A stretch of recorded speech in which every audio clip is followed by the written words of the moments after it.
Hi hello everyone. வணக்கம், welcome to Tamil பங்கு வர்த்தகம். ஸோ இன்றைக்கி நம்ம பார்க்க போகிற டாபிக் என்ன அப்படின்னு சொல்லி பார்த்தீங்கன்னா, மார்க்கெட்டில் வந்து ஒரு நியூவாக ஒரு ட்ரேடராக என்ட்ரு ஆகி ஒரு ப்ரோ ட்ரேடராக வந்து சக்ஸஸ் கொடுக்க நம்ம என்னென்ன எலமெண்ட்ஸ் வந்து ஃபாலோ பண்ணணும் அப்படின்றத பற்றி தான் அந்த வீடியோவில் தெளிவாக பார்க்க போகிறோம். ஸோ வீடியோ ஸ்கிப் பண்ணாமல் பாருங்கள், அப்போ தான் வீடியோவில் நான் என்ன சொல்ல வரேன் அப்படின்றது உங்களுக்கு தெளிவாக புரியும். ஸோ வாங்க இப்போ நம்ம வீடியோக்குள்ளே போகலாம். அதுக்கு முன்னாடி சேனலை சப்ஸ்கிரைப் பண்ணாமல் இருந்தீங்க அப்படின்னா சப்ஸ்கிரைப் பண்ணிக்கோங்க. பக்கத்தில் இருக்க பெல் ஐக்கானே கிளிக் பண்ணிக்கோங்க. அப்போ தான் நம்ம சேனலில் போகிற ரெகுலர் அப்டேட் வந்து உங்களுக்கு வந்துட்டு இருக்கும். ஸோ கற்றுக்கிட்டு ட்ரேட் பண்ணணும்னு நினச்சிங்கன்னா கண்டிப்பாக வந்து என்னோட டிஸ்கிரிப்ஷனில் என்னோட நம்பர் கொடுக்குறேன். இன்ட்ரெஸ்ட் இருக்கவங்க கால் பண்ணுங்கள். ஸோ இப்போ வாங்க நம்ம வந்து வீடியோக்குள்ளே போகலாம். ஸோ ஃபர்ஸ்ட் டாபிக் அப்படின்னு சொல்லி பார்க்கும்போது new trader to pro trader அப்படி ஆகிறதுக்கு நம்மளுக்கு என்னென்ன தேவை அப்படின்ற ஒரு விஷயத்தை பற்றி பார்ப்போம். ஸோ நியூ ட்ரேடர் அப்படின்னா இன்னைக்கு வந்து மார்க்கெட் கண்டிஷனில் ஒன்றுமே தெரியாமல் எந்த ஒரு நாலேஜுமே இல்லாமல் நியூவாக ஒரு ட்ரேடராக உள்ளே வர்றீங்க அப்படின்னா உங்களுக்கு வந்து என்ன தேவைப்படும் அப்படின்றத பற்றி தான் இப்போ நம்ம பார்க்க போகிறோம். ஸோ ஒரு நியூ ட்ரேடர் அப்படின்னு உள்ளே வர்றப்போ நமக்கு வந்து ஒன்றுமே தெரியாது. பிளைண்டாக மார்க்கெட்டில் வந்து ஒரு கேண்டில் அப்படின்னா என்னன்னு தெரியாது, ட்ரெண்டில் என்னன்னு தெரியாது. ஸோ இதை பற்றின எந்த நாலேஜுமே நம்மளுக்கு வந்து இருக்காது. ஸோ அப்படி ஒரு ட்ரேடராக இருந்து ஒரு ப்ரோ ட்ரேடராக வந்து எப்படி நம்ம மாறுறது அப்படின்ற ஒரு விஷயத்தை பற்றி தான் தெளிவாக அந்த வீடியோவில் பார்க்க போகிறோம். ஸோ ஃபர்ஸ்ட் ஒன், நம்ம என்னென்ன எலமெண்ட்ஸ் வந்து கற்றுக்கணும். ஸோ நியூ ட்ரேடராக உள்ளே வரும்போது ஃபர்ஸ்ட்டு வந்து நம்ம கற்றுக்க வேண்டிய முதல் விஷயம் நம்மளோட கேபிட்டலை எப்படி சேவ் பண்ணுறது அப்படின்றத பற்றி தான் ஃபர்ஸ்ட் நம்ம வந்து கற்றுக்கணும் மார்க்கெட்டில். ஸோ கேபிட்டல் அப்படின்னு சேவ் பண்ணும்போது தான் நம்மளோட ட்ரேடிங் லைஃப் வந்து கேரண்டீடாக நம்மளால் வச்சுருக்க முடியும். ட்ரேடிங் லைஃப்பை கேரண்டீடாக வேணும் அப்படின்னா அதுக்கு முக்கியமான விஷயம் நம்மளோட கேபிட்டல் செக்யூர். ஸோ ஃபஸ்ட்டு விஷயம் கேபிட்டல் செக்யூர் பண்ணி ட்ரேட் பண்ணணும் அப்படின்ற ஒரு விஷயத்தை வந்து நம்ம கற்றுக்கணும். ஸோ கேபிட்டல் செக்யூர் அப்படின்றதுனா என்ன அப்படின்னு சொல்லி பார்த்தீங்கன்னா, இந்த 5000 10,000 வச்சுக்கலாம் மினிமம் வந்து நியூ ட்ரேடர் அப்படின்னு ஒரு ட்ரேடர் உள்ளே வரும்போது நான் வந்து சும்மா ட்ரேட் பண்ணி பார்க்க வர்றேன் அப்படின்னு சொல்லிட்டு ஒரு 5000 10,000 எடுத்துகிட்டு வந்து ட்ரேட் பண்ணி பார்க்கறதுக்காக உள்ளே வருவாங்க. ஸோ வந்துட்டு எந்த ஒரு நாலேஜுமே இல்லாமல் சும்மா ஒரு ஷேரை வாங்குறது ஒரு ஷேரை விற்கிறது அப்படின்னு விற்றுட்டு அவங்க வந்துட்டு ஏதோ ஒரு சும்மா ஃபர்ஸ்ட் நாள் பார்த்தீங்கன்னா ஒரு 10 ஷேர் வாங்கியிருந்திருப்பாங்க. அந்த 10 ஷேரில் பார்த்தீங்கன்னா ஒரு 20 ரூபா மேலே போயிருந்திருக்கும் கண்டிப்பாக. அப்படின்றப்ப 200 ரூபா ப்ராஃபிட் கிடச்சி வந்திருக்கும். ஃபர்ஸ்ட் அதாவது மார்க்கெட்டில் உள்ள வர்றவங்களுக்கு இது வந்து விதியா இல்லை வந்து அவங்களோட லக்கா அப்படின்றது எனக்கு தெரியல. ஸோ எனக்குமே இதெல்லாம் நடந்திருக்கு, அதனால தான் நான் வந்து சொல்கிறேன். ஸோ எல்லாருமே உள்ளே வரும்போது ஃபர்ஸ்ட் நம்ம நியூவாக ஏதாவது பை பண்ணுறோம் வைக்கிறோம் அப்படின்னு சொல்லி நினைக்கும் போது பார்த்தீங்கன்னா கண்டிப்பாக அந்த இடத்துல என்ன நடக்கும் அப்படின்னு சொல்லி பார்த்தீங்கன்னா ப்ராஃபிட்டில் தான் வந்து அந்த ட்ரேடு முடியும். ஸோ எனக்குமே அப்படி தான் முடிஞ்சது. உங்களுக்கு எப்படி முடிஞ்சது அப்படின்றத கீழே கமெண்ட் செக்ஷனில் கமெண்ட் பண்ணுங்க.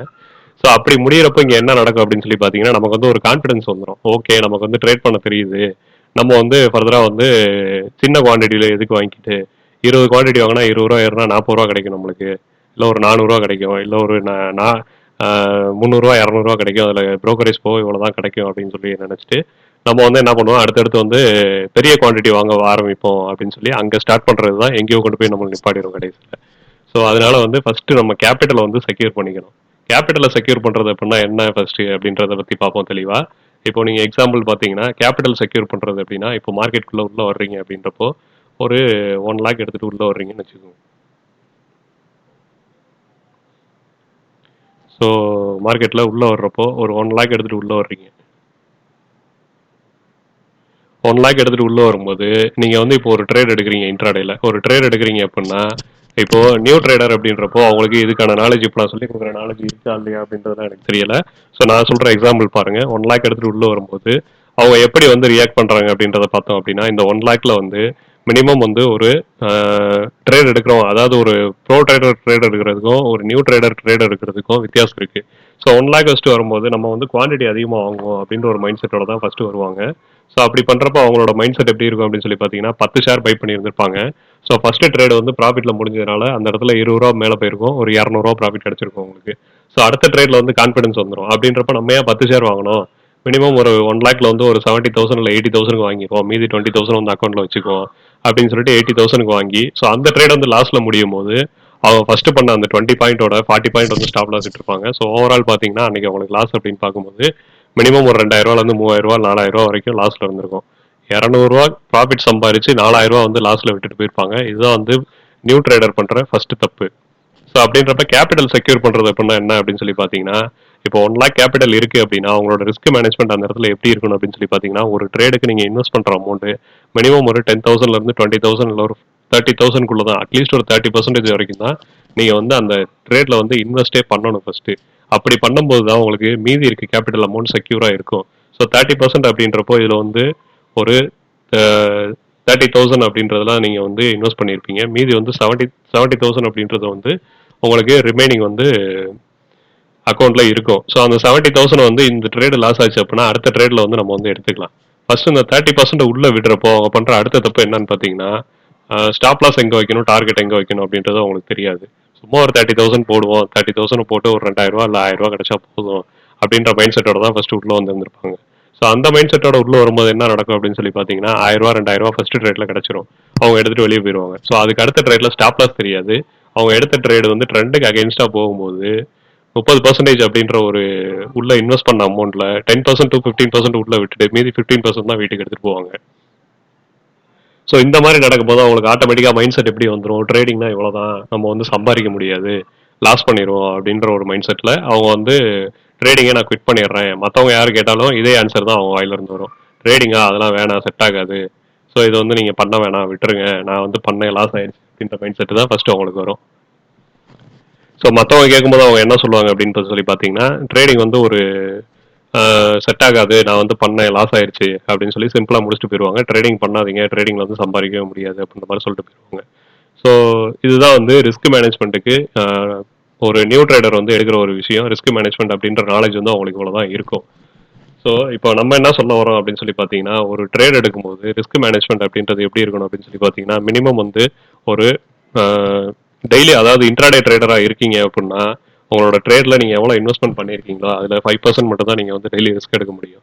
5% ஆர் 3% அப்படின்ற ரேஞ்சில் மட்டும் தான் நீங்க ரிஸ்க் எடுக்க முடியும். அதோட ரிவார்டு பாத்தீங்கன்னா 5%ல இருந்து 7% வரைக்கும் உங்களுக்கு ரிவார்டு வரணும். இப்படி ட்ரேட் பண்ணா மட்டும் தான் நீங்க வந்து சம்பாதிக்க முடியுமே தவிர டைரக்டா வந்து 30% ரிஸ்க் வச்சு 10% நான் வீட்டுக்கு எடுத்துட்டு போறேன் அப்படின்னா அது கண்டிப்பா பண்ண முடியாது. ஸோ அதனால எப்பயுமே வந்து ஸ்டாப் லாஸ் போட்டு ட்ரேட் பண்ணாதான் கேபிட்டல் செக்யூர் பண்ண முடியும். ஸோ மார்க்கெட்ல வந்து ஸ்டாப் லாஸ் எவ்வளவு இம்பார்ட்டன்ட் அப்படின்றத அடுத்தடுத்த டாபிக்ல நம்ம பார்ப்போம். ஸோ இப்போ வந்து கேபிட்டல் செக்யூர் பண்ற ஒரு விஷயத்தை பத்தி நான் சொல்லியிருக்கேன். ஸோ நெக்ஸ்ட் ஒன் பார்த்தீங்கன்னா, கேபிட்டல் செக்யூர் பண்ணதுக்கப்புறம் மார்க்கெட்டோட நாலேஜ். ஸோ கேண்டில்ஸோட நாலேஜ்.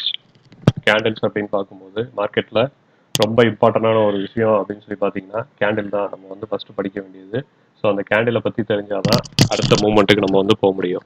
ஸோ கேண்டிலை பற்றி படிக்கும்போது கேண்டில் அப்படின்னு பார்க்கும்போது நம்மளோட கான்செப்ட் என்னவா இருக்கணும் அப்படின்னு சொல்லி பார்த்தீங்கன்னா, கேண்டிலை மட்டுமே வச்சு ட்ரேட் பண்ணிட முடியாது. எந்த ஒரு ட்ரேடராலையும் கேண்டிலை மட்டுமே வச்சு ட்ரேட் பண்ணிட முடியாது பிளைண்டா. ஸோ கேண்டிலை பற்றின நாலேஜ் நம்மளுக்கு வந்து வேணும் அப்படின்றப்போ கேண்டில்ல ஒரு 10 டைப்ஸ் ஆஃப் கேண்டில் இருக்கு. அதாவது இம்பார்ட்டன்ட் கேண்டில் வந்து 10 டைப்ஸ் ஆஃப் கேண்டில் சொல்றேன் நான். ஸோ அதுக்கு மேலே இருக்கிறது நிறைய இருக்கு. நம்ம சொல்றது வந்து ஒரு 10 டைப்ஸ் ஆஃப் கேண்டில் மட்டும் இப்போதைக்கு செக் பண்ணி பார்த்துக்கலாம். ஸோ எதெல்லாம் வந்து இம்பார்ட்டன்ட் அப்படின்னு சொல்லி பார்க்கும்போது ஃபர்ஸ்ட் ஒன் வந்து ஸ்பின்னிங் டாப் வந்து ரொம்ப இம்பார்ட்டன்ட். ஸோ மார்க்கெட்டில் ஸ்பின்னிங் டாப் அப்படின்ற கேண்டில் வந்து ரொம்ப இம்பார்ட்டன்ட். இதுதான் ஃபர்ஸ்ட் நம்ம கிளாஸ்ல சொல்லி கொடுக்குற ஒரு விஷயம். ஸோ ஸ்பின்னிங் டாப் அப்படின்றது ஃபர்ஸ்ட் கேண்டில். ஸோ நெக்ஸ்ட் பார்த்தீங்க அப்படின்னா bullish engulfing.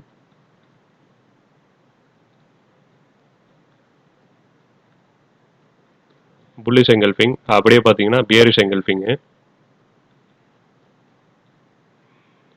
So bullish engulfing, bearish engulfing, spinning top. Next பார்த்தீங்கன்னா டோஜி. Next morning star. அடுத்து பார்த்தீங்கன்னா ஈவினிங் ஸ்டார். ஸோ இந்த மாதிரி ஒரு முக்கியமான கேண்டில் அப்படின்னு சொல்லி பார்த்தீங்கன்னா ஓவராலாக மார்க்கெட்டில் நம்ம கற்றுக்க வேண்டிய விஷயம் அப்படின்னு பார்க்கும்போது ஒரு 10 டைப்ஸ் ஆஃப் கேண்டில் தான் மொத்தத்துக்கே இருக்கும். ஸோ இந்த கேண்டிலை பற்றின நாலேஜ் வந்து நம்மளுக்கு வந்து ஃபுல்லாக வந்துருச்சு அப்படின்னா ஓரளவுக்கு வந்து ட்ரேட் நம்மளால கன்ஃபார்ம் பண்ண முடியும். மார்க்கெட் வந்து மேலே போகுதா கீழே போகுதா அப்படின்ற ஒரு விஷயத்த வந்து நம்ம கன்ஃபார்ம் பண்ண முடியும். மார்க்கெட் மேலே போகுதா கீழே போகுதான்னு ஒரு கேண்டில் மட்டுமே வச்சு சொல்ல முடியுமா அப்படின்னு கேட்டிங்கன்னா கிடையாது. கேண்டிலை வச்சு நம்ம வந்து ஒரு 50% வந்து கன்ஃபார்ம் பண்ண முடியும். மார்க்கெட் வந்து மேலே போகுதா கீழே போகுதா அப்படின்றத கேண்டில் வச்சு நம்ம ஓரளவுக்கு கன்ஃபார்ம் பண்ண முடியும். ஸோ இதுக்கு அடுத்த லெவல் அப்படின்னு சொல்லி பார்க்கும்போது ட்ரெண்டுன்னு ஒரு விஷயம் இருக்கு. மார்க்கெட் வந்து அப் ட்ரெண்டா இல்லை வந்து டவுன் ட்ரெண்ட்ல இருக்கா அப்படின்ற விஷயத்தையும் நம்ம பார்க்கணும். ஸோ அதை பார்த்ததுக்கு அப்புறம் தான் வந்து பார்த்தீங்கன்னா மார்க்கெட் வந்து மேலே போதா கீழே வருதா அப்படின்ற ஒரு விஷயத்தையும் நம்மளால பார்க்க முடியும். ஸோ ட்ரெண்டை மட்டுமே வச்சு அதை கன்ஃபார்ம் பண்ணிட முடியுமா? இல்லை, அதுக்கடுத்தும் ஒரு சில விஷயங்கள் இருக்குது, சப்போர்ட் ரெசிஸ்டன்ஸ் அப்படின்னு சொல்லி ஒரு சில விஷயங்கள் இருக்குது. ஸோ அதையும் நம்ம வந்து பார்க்கணும். ஸோ இதெல்லாம் பார்த்ததுக்கு அப்புறம் தான் நம்ம வந்து மார்க்கெட் வந்து கன்ஃபார்ம் பண்ண முடியும். ஸோ கேண்டில்ஸை மட்டுமே வச்சு ட்ரேட் பண்ண முடியுமா அப்படின்னு கேட்டிங்கன்னா கண்டிப்பாக முடியாது. அது போக வந்து சில பல காரணிகள்லாம் இதில் எக்ஸட்ரா தெரியணும் நம்மளுக்கு. அதெல்லாம் தெரிஞ்சால் மட்டும் தான் நீங்கள் வந்து ட்ரேட் பண்ண முடியும். ஸோ ஃபர்ஸ்ட் ஒன் நான் சொல்ல ஒரு விஷயம் அப்படின்னு சொல்லி பார்த்தீங்கன்னா ஃபர்ஸ்ட் வந்து கேபிட்டல் செக்யூர் பண்ணுறது, நெக்ஸ்ட் வந்து market knowledge. So market knowledge அப்படின்றது கேண்டில்ஸ் நாலேஜ் ஃபர்ஸ்ட், அதுக்கப்புறம் ட்ரெண்டிங் மார்க்கெட்டா இல்லை வந்து சைட்வேஸ் மார்க்கெட்டா அப்படின்ற ஒரு விஷயத்த மூணு மூணு டைப் ஆஃப் மார்க்கெட் இருக்கு.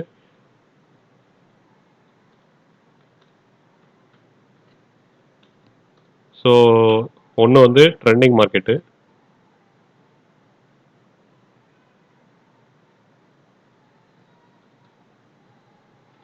இன்னொன்று வந்து சைட்வேஸ் மார்க்கெட்டு,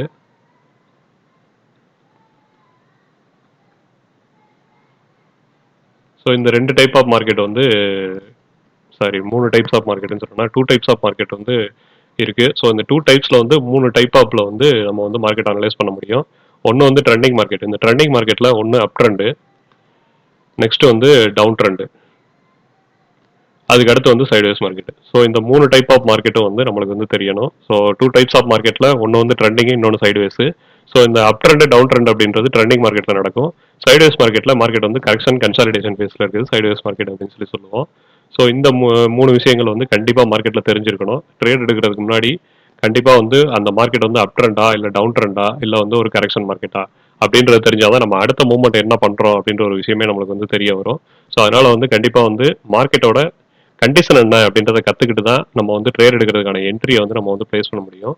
ஸோ அதனால் மார்க்கெட்டோட அனாலிசிஸ் ரொம்ப ரொம்ப முக்கியம். மார்க்கெட் வந்து எந்த பொசிஷனில் இப்போ இருக்குது, அடுத்து எங்கே போக போகுது, எது வரைக்கும் போகும், எங்கே வந்து நம்ம ஸ்டாப் லாஸ் வைக்கலாம் அப்படின்ற ஒரு விஷயங்கள் வந்து மூணுமே தெளிவாக தெரிஞ்சால் தான் நம்ம வந்து அடுத்து என்ட்ரி அப்படின்ற ஒரு விஷயத்தை வந்து நம்ம பேஸ் பண்ண முடியும். அதுக்கு முன்னாடி நம்ம கற்றுக்க வேண்டிய விஷயம் அப்படின்றது மார்க்கெட்டோட ட்ரெண்டிங், அதாவது மார்க்கெட்டோட கரண்ட் சினாரியோ மீன்ஸ் இப்போ நிஃப்டி இருக்குது அப்படின்னா இது வந்து சென்செக்ஸ். ஸோ சென்செக்ஸோட கரண்ட் சினாரியோ அப்படின்னு பார்க்கும்போது சென்செக்ஸ் ஒரு சைடுவேஸில் இருக்குது அப்படின்றத வந்து நம்ம பார்த்தோன்னே ப்ரெடிக்ட் பண்ண தெரியணும். ஸோ இதுதான் வந்து மார்க்கெட் நாலேஜ் அப்படின்னு சொல்லுவோம். ஸோ அந்த மார்க்கெட் நாலேஜ் இருந்ததுன்னா ட்ரேடிங் வந்து ஒரு 80% வந்து உங்களுக்கு எடுக்கிறது வந்து ஈஸியாயிரும். ஸோ அதனால முக்கியமான விஷயங்கள் எதை கற்றுக்கிறீங்களோ இல்லையோ மார்க்கெட் நாலேஜ் அப்படின்ற ஒரு விஷயத்தை வந்து நம்ம வந்து கற்றுக்கணும் கண்டிப்பாக. ஸோ நெக்ஸ்ட் ஒன் பார்த்தீங்கன்னா கேபிட்டல் செக்யூர் பண்ணுறது பார்த்தாச்சு, கேண்டிலை பற்றி பார்த்தாச்சு, மார்க்கெட்டோட கண்டிஷன் பற்றி பார்த்தாச்சு. ஸோ நெக்ஸ்ட் ஒன் பார்த்தீங்கன்னா என்ட்ரி அண்ட் எக்ஸிட். ஸோ அந்த என்ட்ரி அண்ட் எக்ஸிட் தான் ரொம்ப ரொம்ப important. So entry and exit அப்படின்ற விஷயத்த நம்ம வந்து எங்கே வந்து பார்க்குறோம் அப்படின்னு பார்த்தீங்கன்னா ஒரு மார்க்கெட் அப் ட்ரெண்டில் போகும்போதோ இல்லை டவுன் ட்ரெண்டில் போகும்போதோ நம்ம வந்து எங்கே என்ட்ரி எடுக்கணும் அப்படின்ற விஷயங்கள் வந்து ரொம்ப இம்பார்ட்டன்ட்டு. ஸோ என்ட்ரி ஒரு இடத்துல எடுக்கிறோம் அப்படின்னா அந்த இடத்துல இருந்து என்ட்ரி நம்ம எதுக்காக எடுக்கிறோம் அப்படின்ற ஒரு விஷயத்த வந்து நம்ம ஃபஸ்ட்டு தெரிஞ்சுக்கணும். ஸோ என்ட்ரி எடுக்கிறதுக்கு முன்னாடி நம்ம என்னென்ன விஷயங்கள் வந்து பார்க்கலாம் அப்படின்ற ஒரு விஷயத்தையும் பார்ப்போம். ஸோ இப்போ வந்து மார்க்கெட் வந்து மேலே போயிட்டு இருக்கு, நான் ஒரு இடத்துல என்ட்ரி பண்ணுறேன் அப்படின்னா அந்த என்ட்ரி வந்து மொத்தம் 2-3 மெத்தடில் வந்து ஒரு என்ட்ரி எடுப்பாங்க. ஸோ ஒன்று வந்து ஒரு ட்ரெண்ட் லைன் வரைகிறோம் அப்படின்னா அந்த ட்ரெண்ட் லைனோட சப்போர்ட்ல இருந்து ஒரு என்ட்ரி எடுப்பாங்க. ஸோ கேண்டில் லைவாக பார்ப்போமே. ஸோ 2 to 3 டைப்ஸ் ஆஃப்ல மார்க்கெட்டில் வந்து என்ட்ரி எடுப்பாங்க. அது என்னென்ன என்ட்ரி அப்படின்றத பற்றி பார்ப்போம். ஸோ இது வந்து ஒரு ட்ரெண்ட் லைனு. இந்த ட்ரெண்ட் லைனில் இந்த இடத்துல எனக்கு வந்து ஒரு க்ரீன் கேண்டில் விழுந்துருச்சு. ஸோ அதனால் அந்த இடத்துல சப்போர்ட் ஃபார்ம் ஆகும் போது நான் என்ட்ரி எடுக்க போகிறேன் அப்படின்னு நம்ம வந்து இங்கே என்ட்ரி எடுக்கிறோம். ஓகே ரைட்டு, இது ஒரு மெத்தட் ஆஃப் என்ட்ரி. ஸோ ரெண்டாவது வந்து பார்த்தீங்கன்னா மார்க்கெட்டில் வந்து ஒரு ஹெட் அண்ட் ஷோல்டர் பேட்டர்ன் வந்திருக்கு. ஸோ அந்த ஹெட் அண்ட் ஷோல்டர் பேட்டர்ன்லேருந்து ஒரு கரெக்ஷன் வரப்போகுது மார்க்கெட்டில். ஸோ அந்த கரெக்ஷன் வந்ததுக்கப்புறம் நான் வந்து என்ட்ரி எடுக்கிறேன் அப்படின்னு சொல்லி இந்த மாதிரி பேட்டர்னை ஃபாலோ பண்ணி ஒரு சில விஷயங்கள் பண்ணுவாங்க. ஸோ இது வந்து ஒரு ஹெட் அண்ட் ஷோல்டர் பேட்டர்னு.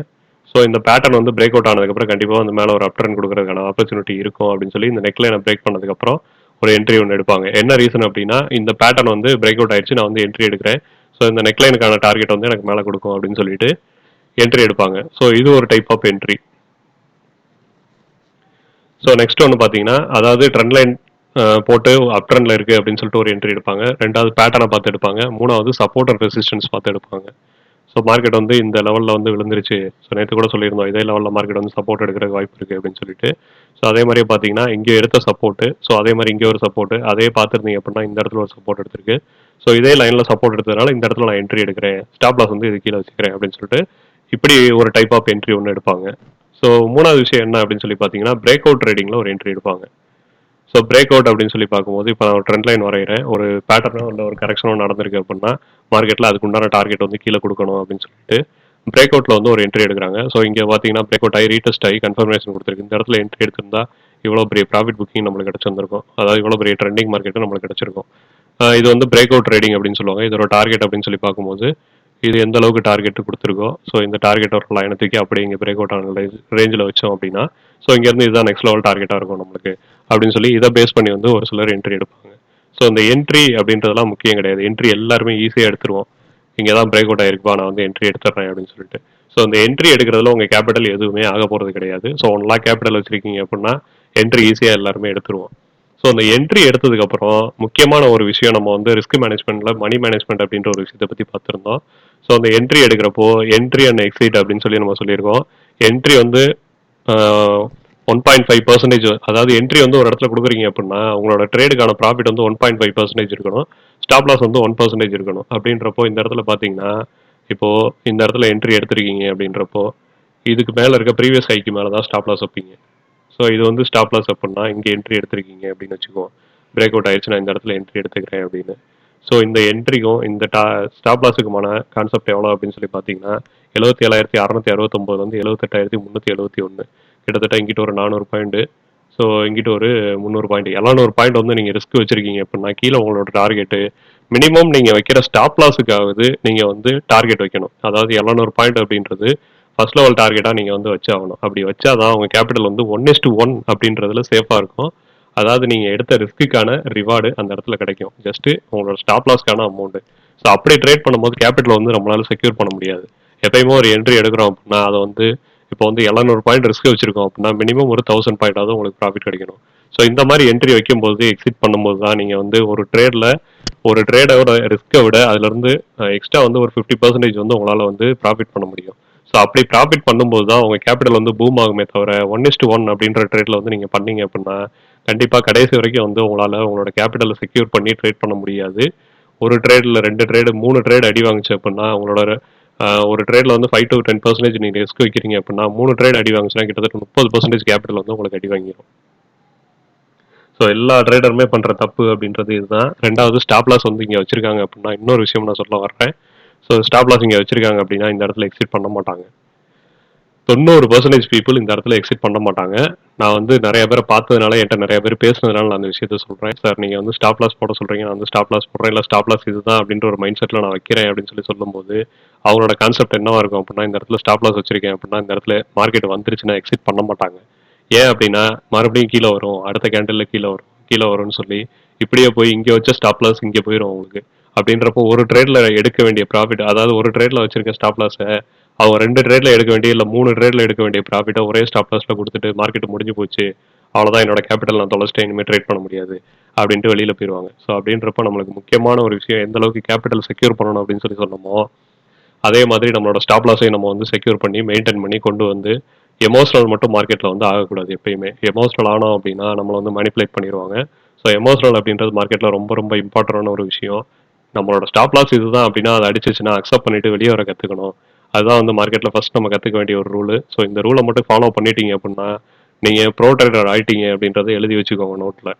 அதாவது 1:5 நான் ட்ரேட் எடுத்திருக்கேன், என்னோட டார்கெட் இது, என்னோட ஸ்டாப் லாஸ் இது, என்னோட என்ட்ரி இது அப்படின்னு சொல்லி ப்ராப்பராக நீங்களே உங்களுக்குள்ளே சொல்லிக்கிட்டு இதுதான் ஸ்டாப் லாஸ், இங்கே வந்தால் நான் எக்ஸிட் ஆயிடுவேன்னு சொல்லி ஸ்டாப் லாஸ் போட்டு ட்ரேட் பண்ணி 6 ஸ்டாப் லாஸ் போடாமல் கூட ட்ரேட் பண்ணி இந்த இடத்துல வந்துருச்சு, என்னோட ப்ரைஸ் வந்து மார்க்கெட் ஹிட் பண்ணிருச்சு, நான் எக்ஸிட் பண்ணிடுறேன், இதுக்கு மேலே வெயிட் பண்ண மாட்டேன்னு உடனே குவிட் பண்ணீங்க அப்படின்னா அவங்க கேபிட்டல் ரொம்ப ரொம்ப செக்யூராக இருக்கும் அந்த இடத்துல. ஸோ 90% பீப்புள் பண்ணக்கூடாத ஒரு விஷயம் இது என்ன அப்படின்னு சொல்லி கேட்டிங்கன்னா பண்ணக்கூடாத விஷயம் இல்லை, பண்ணுற விஷயம் என்ன அப்படின்னு சொல்லி கேட்டிங்கன்னா அவங்க பண்ணுற தப்பு ஸ்டாப் லாஸை ப்ராப்பராக மெயின்டைன் பண்ணாமல் அதுக்கு அடுத்த லெவல் வரைக்கும் அதை கொண்டு போகிறதோ, இல்லை அது வந்து போய் அந்த கேண்டில் க்ளோஸ் வைக்கட்டும், இல்லை அது போய் வெயிட் பண்ணட்டும், நான் வெயிட் பண்ணுறேன் அது கீழே வரும் திருப்பி, இல்லை மேலே நீங்கள் டவுன் அப் ட்ரெண்டில் என்ட்ரி எடுத்திருந்தீங்கன்னா திருப்பி மேலே போகும் அப்படின்னு வெயிட் பண்ணுவீங்க, டவுன் ட்ரெண்டில் என்ட்ரி எடுத்திருந்தீங்கன்னா திருப்பி மார்க்கெட் கீழே வரும் அப்படின்னு சொல்லி வெயிட் பண்ணுவீங்க. பட் அதுக்கு அகைன்ஸ்டாக ட்ரெண்டு போகும்போது மொத்த கேபிட்டல் அந்த இடத்துல காலியாகி உங்களை ஜீரோவில் தான் கொண்டு போய் நிப்பாட்டும். அதனால நம்ம பண்ண வேண்டிய முதல் விஷயம் என்ன அப்படின்னு சொல்லி பார்த்தீங்கன்னா ஸ்டாப் லாஸ் அடிச்சிருச்சுன்னா தயவு செஞ்சு அந்த ட்ரேடை க்ளோஸ் பண்ணிட்டு வெளியில் வந்துருங்க. ஸோ அதுக்கு அடுத்த விஷயங்களை இன்னொரு விஷயம் என்னென்னு அப்படின்னு சொல்லி பார்த்தீங்கன்னா ப்ராஃபிட்டும் அதே மாதிரி டார்கெட் அடிச்சிருச்சுன்னா என்ட்ரி எக்ஸிட் பண்ணிட்டு வெளியில் வந்துருங்க. இல்லை அப்படின்னா அந்த இடத்துல ட்ரைலிங் ஸ்டாப் லாஸ் போட்டு அடுத்த லெவலுக்காக வெயிட் பண்ணலாம் நம்ம. ஸோ அப்படி ப்ராஃபிட்டுக்காக தான் நம்ம மார்க்கெட்டில் வெயிட் பண்ணணுமே தவிர ஸ்டாப் லாஸ்க்காக வந்து நம்ம வெயிட் பண்ணக்கூடாது. அடிச்சிருச்சு அப்படின்னா கண்டிப்பாக அதுலேருந்து எக்ஸிட் பண்ணி வந்தால் தான் அடுத்த நாள் நீங்கள் ட்ரேட் பண்ண முடியும். இல்லை அப்படின்னா அன்னைக்கு அடுத்த நாள் நீங்கள் ட்ரேட் பண்ணுறதுக்கான கேபிட்டல் உங்கள்ட்ட அன்னைக்கு இருக்காது. ஸோ இதுக்கு அடுத்த விஷயங்கள் நம்ம பார்க்க போகிறது அப்படின்னு சொல்லி பார்த்தீங்கன்னா sentimental and emotional for live market. Sentimental and emotional அப்படின்னா என்ன அப்படின்னு சொல்லி ஃபர்ஸ்ட் பார்த்துருவோம். சென்டிமெண்டல் அப்படின்னா இப்போ சொன்ன விஷயம் தான், வேற ஒன்றுமே கிடையாது. ஸோ சென்டிமெண்டல் அப்படின்றது எல்லாத்துக்குமே சென்டிமெண்ட்டாக, அதாவது ஒரு விஷயம் பண்ணுறேன் அப்படின்னா ஒரு டிரைவ் பண்ணுறாங்க அப்படின்னா நான் வந்து 40லே போனால் தான் எனக்கு வந்து நல்லாயிருக்கும் அப்படின்னு சொல்லி அவங்களுக்கு வந்து ஒரு மைண்ட் செட் இருக்கும். நான் 40 கிலோமீட்டர் ஸ்பீட்லேயே வந்து போகிறேன், அப்போ தான் எனக்கு வந்து அப்போ தான் எனக்கு வந்து டிரைவ் பண்ணுறதுக்கு பிடிக்கும், இன்னொருத்தர் பார்த்தீங்கன்னா நான் 100 கிலோமீட்டர் ஸ்பீடில் தான் கார் ஓட்டுவேன், அப்போ தான் எனக்கும் வந்து டிரைவ் பண்ணுறதுக்கு பிடிக்கும், ஸ்லோவாக போனால் எனக்கு பிடிக்காது அப்படின்ற ஒரு சென்டிமெண்டல்.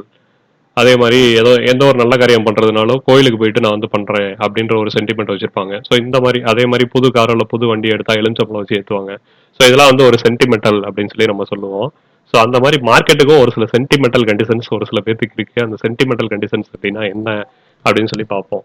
ஸோ சென்டிமெண்டல் அப்படின்னா இப்போ நிறைய பேருக்கு தெரியாத ஒரு விஷயம் என்ன அப்படின்னு சொல்லி பார்த்தீங்கன்னா, ஒரு ட்ரேடர் வந்து ட்ரேட் எடுக்கும்போது மார்க்கெட்ல வந்து பார்த்தீங்கன்னா அவங்க ஒரு விஷயங்களை ரெகுலராக நோட் பண்ணிக்கிட்டே இருப்பாங்க. ஸோ இன்னைக்கு வந்து 12 மணிக்கு இந்த என்ட்ரி கொடுத்துருக்குன்னா நாளைக்கே 12 மணிக்கு மார்க்கெட்டில் பையிங் ஆகிறதுக்கான ஆப்பர்ச்சுனிட்டி இருக்கும் அப்படின்னு சொல்லி ஒரு 10 நாள் பார்த்துருப்பாங்க. ஒரு 8 நாள் வரைக்கும் அந்த பையிங் நடந்திருக்கும் அந்த டைமில். இப்போ இன்னைக்கு மத்தியானம் 12 மணிக்கு பார்க்குறேன் அப்படின்னா அந்த 12 மணிக்கு மார்க்கெட் மேலே போயிருக்கு. ஸோ ஒரு 10 நாள் பார்த்துருப்பாங்க, அந்த 10 நாளுமே 12 மணிக்கு மார்க்கெட் மேலே போயிருந்திருக்கும். ஸோ அப்படின்றப்ப அவங்க சென்டிமெண்ட்டாக என்ன ஃபிக்ஸ் ஆயிருவாங்க அப்படின்னு சொல்லி பார்த்தீங்கன்னா 12 மணிக்கு மார்க்கெட் மேலே போகும், நம்ம போய் என்ட்ரி எடுத்துடலாம் அப்படின்ற மாதிரி சென்டிமெண்டலாக 12 மணிக்கு நான் மார்க்கெட்டில் என்ட்ரி எடுக்கிறேன் அப்படின்னு சொல்லி இந்த சென்டிமெண்டல் அப்படின்ற மைண்ட் செட் ஃபிக்ஸ் ஆனதுல அவங்க அந்த அந்த மைண்ட் செட்லேயே தான் ட்ரேட் பண்ணுவாங்க டெய்லி. ஸோ இந்த சென்டிமெண்டலை வந்து நம்மளால மாற்ற முடியாது. ஏன் அப்படின்னா அந்த 12 மணிக்கு ஒரு 10 நாள் ப்ராஃபிட் பண்ணி பார்த்துட்டாங்கன்னா லைஃப் முழுக்க வந்து அந்த 12 மணி கான்செப்ட் அப்படின்ற ஒரு விஷயத்த அவங்க பண்ணிக்கிட்டே இருப்பாங்க. ஸோ இதான் வந்து சென்டிமெண்டல் அப்படின்னு சொல்லி சொல்லுவோம். ஸோ இந்த சென்டிமெண்டலுக்கு என்ன ஒரு பவர் அப்படின்னு சொல்லி பார்த்தீங்கன்னா, நம்ம எடுத்தா ட்ரேட் வந்து ப்ராஃபிட் தான் அப்படின்ற ஒரு மைண்ட் செட்லேயே கடைசி வரைக்கும் இருப்பாங்க. ஸோ இந்த சென்டிமெண்டல் வந்து அவங்கள மேனிப்புலேட் பண்ணிடும். அதனால சென்டிமெண்டல் அனாலிசிஸ் அப்படின்ற ஒரு விஷயத்த வந்து தயவு செஞ்சு மார்க்கெட்டை தள்ளி வச்சிருங்க. அதே மாதிரி லைவ் மார்க்கெட்டில் ட்ரேட் பண்ணுறவங்க மார்க்கெட்டை வந்து பார்த்துட்டே இருக்காதீங்க தயவு செஞ்சு. உங்களோட டார்கெட்டோ ஸ்டாப் லாஸோ அதை போட்டுட்டு வந்து வெளியில் போயிடுங்க. ஏன் அப்படின்னா லைவ் மார்க்கெட்டை பார்த்துக்கிட்டே இருக்கீங்க அப்படின்னா மார்க்கெட் கீழே போக போக திருப்பி மேலே வரும் திருப்பி மேலே வரும் அப்படின்னு சொல்லி வெயிட் பண்ணிகிட்டே இருப்பீங்க. ஸோ அதனால் வந்து அது செட் ஆகாது யாருக்குமே. ஸோ அந்த திருப்பி மேலே வரும் வெயிட் பண்ணுறதுலே பாதி கேபிட்டல் வந்து அங்கே எக்ஸிட், அதாவது பாதி கேபிட்டல் வந்து அங்கே ஸ்டாப் லாஸுக்கு போயிடும். ஸோ போனதுக்கப்புறம் கம்பெனியில் தான் அலர்ட் மெசேஜ் வரும் நம்மளுக்கு, இந்த மாதிரி உங்களுக்கு 50% உங்களோட கேபிட்டல் வந்து லாஸ் ஆயிடுச்சு, ஸோ அடுத்து வந்து 60% 80% வந்து நான் ஆட்டோமேட்டிக்காக ஸ்கொயர் ஆஃப் பண்ணிடுவேன் அப்படின்ற மாதிரி ஒரு சில விஷயங்கள்லாம் வரும். ஸோ இதெல்லாம் எனக்கு வந்திருக்கு, அதனால தான் நான் சொல்கிறேன். அப்படி பார்த்துக்கிட்டே இருக்கும்போது மார்க்கெட்டில் என்ன நடக்கும் அப்படின்னு சொல்லி கேட்டிங்கன்னா, பார்த்துக்கிட்டே இருக்கும்போது சரி மேலே வந்துடும் மேலே வந்துடும் மேலே வந்துடும் நம்ம வெயிட் பண்ணிகிட்டே இருப்போம். ஸோ ஃபைனலாக பார்த்தோம்னா நம்ம கேபிட்டல் எதுவுமே அங்கே இருக்காது. ஸோ அடுத்த நாள் ட்ரேட் பண்ணுறதுக்கான ஒரு ஆப்பர்ச்சுனிட்டி நம்மளுக்கு கிடைக்காது. அந்த விதத்தில் பார்க்கும்போது மார்க்கெட்டில் என்ன நடக்கும் அப்படின்னு சொல்லி பார்த்தீங்கன்னா எக்ஸாக்டாக அவ்வளோதான் ட்ரேடிங் அப்படின்னு சொல்லி நான் குவிட் பண்ணிட்டு போயிடுறேன் அப்படின்னு சொல்லிட்டு எல்லாருமே போயிடுவாங்க. ஸோ அதனால் நம்ம பண்ண வேண்டிய விஷயங்கள், பண்ணக்கூடாத விஷயங்கள் அப்படின்ற ஒரு ஒரு சில விஷயங்கள் இருக்குது மார்க்கெட்டில். பண்ண வேண்டிய விஷயங்கள் அப்படின்னு பார்க்கும்போது ட்ரெண்டிங் மார்க்கெட்டில் என்ட்ரி எடுத்து பழகுங்க எப்பயுமே. சைட்வேஸ் மார்க்கெட்டாக இருந்தால் அதில் வந்து நீங்கள் ட்ரேட் பண்ண வேண்டாம். ஸோ இது வந்து என்னோட பெஸ்ட் அட்வைஸு. ஸோ இன்றைக்கெலாம் ட்ரேடிங் பார்த்துருந்தீங்கன்னா ஒன்றுமே இருந்திருக்காது. ஸோ இன்னைக்கு 22 சாரி 21 நேற்று நடந்தது இது. ஸோ 21 காலையில் 9:15 ஃபுல்லாக ஒரு சைட்வேஸ் மார்க்கெட்டில் தான் மார்க்கெட் இருந்திருக்கு. ஸோ இன்னொரு விஷயம் அப்படின்னு சொல்லி பார்த்தீங்கன்னா இன்ட்ராடே ட்ரேடர் பண்ணுற ஒரு தப்பு என்ன அப்படின்னு சொல்லி பார்த்தீங்கன்னா, இன்ட்ராடே ட்ரேடிங்கில் டெய்லி வந்து நான் ட்ரேட் பண்ணியே ஆகணும் அப்படின்ற ஒரு விஷயத்த வந்து அவங்க ஃபஸ்ட்டு பண்ணியிருந்திருப்பாங்க. ஸோ அந்த டெய்லி ட்ரேட் பண்ணியே ஆகணும் அப்படின்ற லெவலில் வந்து அவங்க மைண்ட் செட்டை என்னைக்கு மாற்றுறாங்களோ அன்றைக்கி தான் வந்து அவங்க ப்ராஃபிட் பண்ண முடியும். ஸோ டெய்லி ட்ரேட் பண்ணணுன்ற அவசியம் கிடையாது. மார்க்கெட்டில் என்னைக்கு ஆப்பர்ச்சுனிட்டி கிடைக்குதோ அன்றைக்கி வந்து அவங்க ட்ரேட் பண்ணிக்கிட்டா போதும். மற்ற நாளில் அவங்க ட்ரேட் பண்ணணுன்ற அவசியம் கிடையாது. ஸோ இன்றைக்கி நான் சொல்ல வந்த விஷயத்த கிளியராக சொல்லிட்டேன். ஸோ இந்த மாதிரி விஷயங்கள்லாம் வந்து நீங்கள் ஃபாலோ பண்ணி பாருங்கள். கண்டிப்பாக வந்து சக்ஸஸ்ஃபுல் ட்ரேடராக வர முடியும் உங்களால். So novice trader to pro trader அப்படின்றதான் டாபிக். ஸோ நோவாய்ஸ் ட்ரேடர் அப்படின்றது நீங்கள் இந்த மாதிரி எலமெண்ட்ஸ் எல்லாமே கற்றுக்கிட்டு ப்ராப்பராக ஒரு ட்ரேட் எடுக்கும்போது ஒரு என்ட்ரி எடுக்கும்போது ப்ராப்பராக அது மார்க்கெட்டில் என்னென்ன விஷயங்கள் பார்க்கணும் அப்படின்னு சொல்லி பார்த்தீங்கன்னா, மார்க்கெட் வந்து அப் ட்ரெண்டில் இருக்கா, டவுன் ட்ரெண்டில் இருக்கா, ட்ரெண்டிங் மார்க்கெட்டில் இருக்கா, சைட்வேஸில் இருக்கா, இல்லை வந்து என்ட்ரி எடுக்கலாமா வேணாமா அப்படின்ற ஒரு விஷயத்தெல்லாம் கிளியராக பார்த்துட்டு என்ட்ரி எடுக்கிறதுக்கு முன்னாடி பார்க்க வேண்டிய விஷயங்கள் அப்படின்றதெல்லாம் பார்த்தீங்கன்னா ரொம்ப ரொம்ப இம்பார்ட்டண்டான விஷயங்கள்லாம் நான் சொல்லியிருக்கேன். ஸோ பார்த்துட்டு என்ட்ரி எடுங்க. ஸோ இதே மாதிரி இன்னொரு டெக்னிக்கல் வீடியோ நான் வந்து ப்ரிப்பேர் பண்ணி போடலாம் அப்படின்ற மாதிரி நான் பிளானில் இருக்கேன். ஸோ நெக்ஸ்ட் வீடியோ பார்த்தீங்கன்னா நான் ஒரு 1 வீக்கில் 10 டேஸ்க்குள்ளே ப்ரிப்பேர் பண்ணிவிட்டு நான் அடுத்த வீடியோ அப்டேட் பண்ணுறேன். ஸோ என்ன மாதிரிலாம் என்ட்ரி எடுக்கலாம், என்ன மாதிரிலாம் ட்ரேடை ஹோல்டு பண்ணலாம், எப்படி வந்து ட்ரேடை வந்து நம்ம இது பண்ணலாம் அப்படின்ற ஒரு விஷயங்களையும் பார்த்துட்டு நான் அப்டேட் பண்ணுறேன். ஸோ அதுக்கு ஒரு சில ப்ரிப்பரேஷன்லாம் பண்ண வேண்டியது இருக்குது. பண்ணிவிட்டு எக்ஸல் சீட்டில் நான் அப்டேட் பண்ணிவிட்டு உங்களுக்கு நான் அப்டேட் பண்ணுறேன். இதுதான் வந்து மார்க்கெட்டில் ஒரு நியூ ட்ரேடர்லேருந்து ஒரு ப்ரோ ட்ரேடரை மாறுறதுக்கான ஒரு சில ஐடியாஸ் நான் கொடுத்துருக்கேன். ஃபாலோ பண்ணி பாருங்கள், கண்டிப்பாக ஒர்க் அவுட் ஆகும். ஒரு ட்ரேட் எடுக்கிறீங்க அப்படின்னா ஒரு 1:1.5 ஆர் 1:2 அப்படின்ற ரேஞ்சில் வச்சு ட்ரேட் பண்ணி பாருங்கள். கண்டிப்பாக வந்து மார்க்கெட்டில் சக்ஸஸ் பண்ண முடியும். மார்க்கெட்டில் சக்ஸஸ் பண்ண முடியாதுன்னெலாம் ஒன்றுமே கிடையாது. மார்க்கெட்டில் கண்டிப்பாக சக்ஸஸ் பண்ண முடியும். ஸோ எல்லாருமே ட்ரை பண்ணி பாருங்கள், சக்ஸஸ் பண்ண முடியும். சக்ஸஸ் பண்ணுறதுக்கு ஒரு சில ரூல்ஸை வந்து நீங்கள் ரெகுலராக ஃபாலோ பண்ணணும். அந்த ரூல்ஸை ஃபாலோ பண்ணி நீங்கள் வந்து ரெகுலராக வந்துட்டீங்க அப்படின்னா நீங்கள் வந்து கண்டிப்பாக ப்ரோ ட்ரேடர் ஆகிடுவீங்க. ஸோ இன்கேஸ் கற்றுக்கிட்டு ட்ரேட் பண்ணணும் அப்படின்னு சொல்லி நினச்சிங்கன்னா டிஸ்கிரிப்ஷனில் என்னோட நம்பர் கொடுக்குறேன், இன்ட்ரெஸ்ட் இருக்கவங்க கால் பண்ணுங்கள். ஸோ வீடியோ பிடிச்சிருந்தது அப்படின்னா லைக் பண்ணுங்கள், ஷேர் பண்ணுங்கள், சப்ஸ்கிரைப் பண்ணுங்கள். தேங்க்யூ. உங்களுக்கு ஏதாவது டவுட் இருந்தால் கமெண்ட் செக்ஷனில் கமெண்ட் பண்ணுங்கள், நான் ரிப்ளை பண்ணுறேன். தேங்க்யூ.